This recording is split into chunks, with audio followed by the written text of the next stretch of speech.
সবাইকে স্বাগত জানাই। আবার আজকে একটা রেসিপি নিয়ে চলে এলাম। দেখো এখানে চিকেনের একটা রেসিপি। আজকের এই চিকেনটা আমি খুব কম সময়ের মধ্যে এক চাপানি রান্নাটা করেছি, সেটাই তোমাদের সঙ্গে শেয়ার করছি। তো প্রথমে একটা কড়া নিয়েছি, তাতে কেটে রেখেছিলাম আলু, সেই আলুটা দিয়ে দিয়েছি।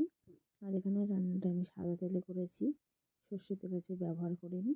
আলুগুলো দিয়ে তার মধ্যে আমি হলুদ আর লবণ দিয়ে দিচ্ছি। দিয়ে আমি আলুটাকে জাস্ট কিছুক্ষণ নাড়াচাড়া করে নেবো, মিনিটখানে আমি নাড়াচাড়া করে নেবো। এদিকে চিকেনের মধ্যে আমি টমেটো, পেঁয়াজ দিয়ে দিয়েছি কেটে, সেটাকে দিয়ে আমি কিছু আদা গ্রেট করে রেখেছিলাম, রসুন গ্রেট করে রেখেছিলাম, সেটা দিয়ে দিয়েছি। দিয়ে আমি ওই আলুর সঙ্গে এই চিকেনটাকে ভালো করে ভেজে নেব। বন্ধুরা, এরকম সময় না থাকলে সব কিছু একসঙ্গে দিয়ে এরকমভাবে চিকেন রান্না করলে খুব টেস্টি হয় এবং খুব কম সময়ে এটা করা যায়। তা দেখো এখানে কিন্তু কষানোটা খুব ভালো করে করতে হবে, কারণ এখানে আলুটা তেমন ভাজা হয়নি আর চিকেনটা ম্যারিনেট করা হয়নি, সেই কারণে এখানটায় ভালো করে কষতে হবে। দেখো এবার আদা রসুনের পেস্ট আমি 2 চামচ দিয়ে দিচ্ছি, দিয়ে খুব ভালো করে কষাতে হবে। এই কাঁচা অবস্থায় এই আদা রসুনের পেস্টের সঙ্গে এই চিকেনটাকে ভালো করে কষাতেই হবে, যাতে চিকেনের হচ্ছে গিয়ে জলটা ভালো করে ঝরে যায় এবং তেলটা যাতে বেরিয়ে আসে।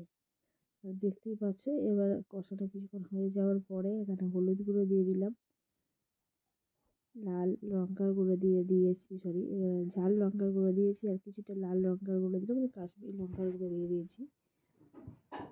দিয়ে এখানটা আমি লবণ দিয়ে দিচ্ছি আর ধনে গুঁড়ো দেবো, কারণ আমি জিরে গুঁড়ো ব্যবহার করিনি। ধনে গুঁড়ো দিয়ে দিলাম 1/2 চামচের মতো, দিয়ে আরও খুব ভালো করে আমি নাড়াচাড়া করে নেবো। এখানে কষানোটা বললাম খুবই দরকার, যত ভালো করে কষাবে তত চিকেনের টেস্টটা ভালো হবে। আর সবচেয়ে বড় বন্ধুরা, যেহেতু আলাদা করে আমি এখানে কষাইনি, কোনো কিছু ম্যারিনেট করিনি, সেই কারণে আবারও বলছি এখানটায় কষানোটা খুব ভালো করে করতে হবে। তো বন্ধুরা, এখানে বলি, যদি আমার এই রেসিপি ভালো লেগে থাকে তাহলে অতি অবশ্যই একটা লাইক করবে, কমেন্ট করে জানাবে কেমন হয়েছে।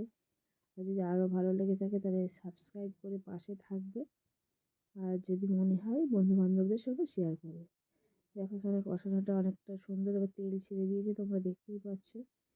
কষানোটা যত ভালো হবে এখানে চিকেনের টেস্টটা তত ভালো হবে, এবং প্রায় মিনিট 6-7 আমি আরও ভালো করে কষিয়ে নেব। কষানো হয়ে গেলে তেল ছেড়ে দিলে তেলটা যতক্ষণ না শুকাচ্ছে ততক্ষণ পর্যন্ত এই চিকেনটাকে কষাতে হবে। দেখো তোমরা দেখতে পাচ্ছ চিকেন থেকে যে তেলটা ছেড়েছিল সেটাও পুরোপুরি প্রায় শেষ হয়ে গেছে। এবারে আমি একটু গরম মশলার গুঁড়ো দেবো। এই যেহেতু এক চাপানেই রান্নাটা হচ্ছে, সেই কারণে আমি আলাদাভাবে কোনো কিছুই দেব না। তো বন্ধুরা দেখো এখানে কষানোটা একদম কমপ্লিট হয়ে গেছে, এই কারণে আমি এবারে টেস্টটা একটু ভালো বাড়ানোর জন্য আমি এবারে গরম মশলার গুঁড়োটা দিয়ে দেবো।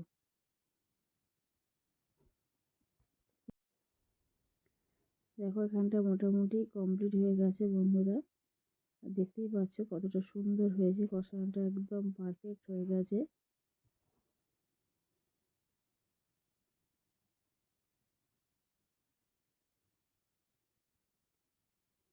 গরম মশলা গুঁড়োটা দিয়ে দিয়েছি, গরম মশলা গুঁড়ো দিয়ে এই চিকেনটাকে আরও কিছুক্ষণ আমি কষিয়ে নেবো, যাতে চিকেনের টেস্টটা আরও সুন্দর হয়। আরও মিনিট 3-4 কষানোর পরে আমি এপাশে গরম জল করে রেখেছিলাম, সেই গরম জলটা এই কারণেই দিয়ে দেবো, যাতে এখানে যেহেতু এক চাপানেই রান্নাটার জন্য গরম জলে ব্যবহার করলে নাহলে চিকেনটা তাড়াতাড়ি সিদ্ধ হয়েও যাবে। এবার কষাটা অর্ধেক চিকেন সিদ্ধই হয়ে গেছে। এবার দেখো আমি জল দিয়ে দিচ্ছি, দিয়ে আমি ঢাকা দিয়ে দেবো। খুব বেশি জল দিইনি, তবে চিকেন আলুটা সিদ্ধ হতে যতটা জল লাগে ততটুকুই দিয়েছি। চাপা দিয়ে দিলাম আরও 4 মিনিট পরে। দেখো 4 থেকে 5 মিনিট পরে দেখি তোমাদেরকে খুলে দেখাচ্ছি। দেখো আলু অনেকটাই সিদ্ধ হয়ে গেছে আর চিকেনটা অনেকটা সিদ্ধ হয়ে গেছে। এবার আরও মিনিট 4-5 আমি নেড়ে ছেড়ে নিয়ে নেবো, নিয়ে নিলে আমার এই রেসিপি কমপ্লিট হয়ে যাবে। বন্ধুরা বন্ধুরা দেখতেই পাচ্ছ কতটা সুন্দর হয়েছে। খুব ঝটপট এইভাবে চিকেন রান্না করা যায় যখন কম সময় থাকে, হাতে সময় থাকে না, তখন এইভাবে তোমরা এই চিকেনের রেসিপি যদি করে করে নাও তাহলে খুব ভালো লাগবে। বন্ধুরা দেখো আমার এখানে হয়ে গেছে, এবার আমি নামিয়ে নেবো। তো বন্ধুরা আজকের রেসিপি আমার এই পর্যন্ত। আবার নতুন রেসিপি নিয়ে তোমাদের সামনে চলে আসবো। ভালো থেকো, সুস্থ থেকো।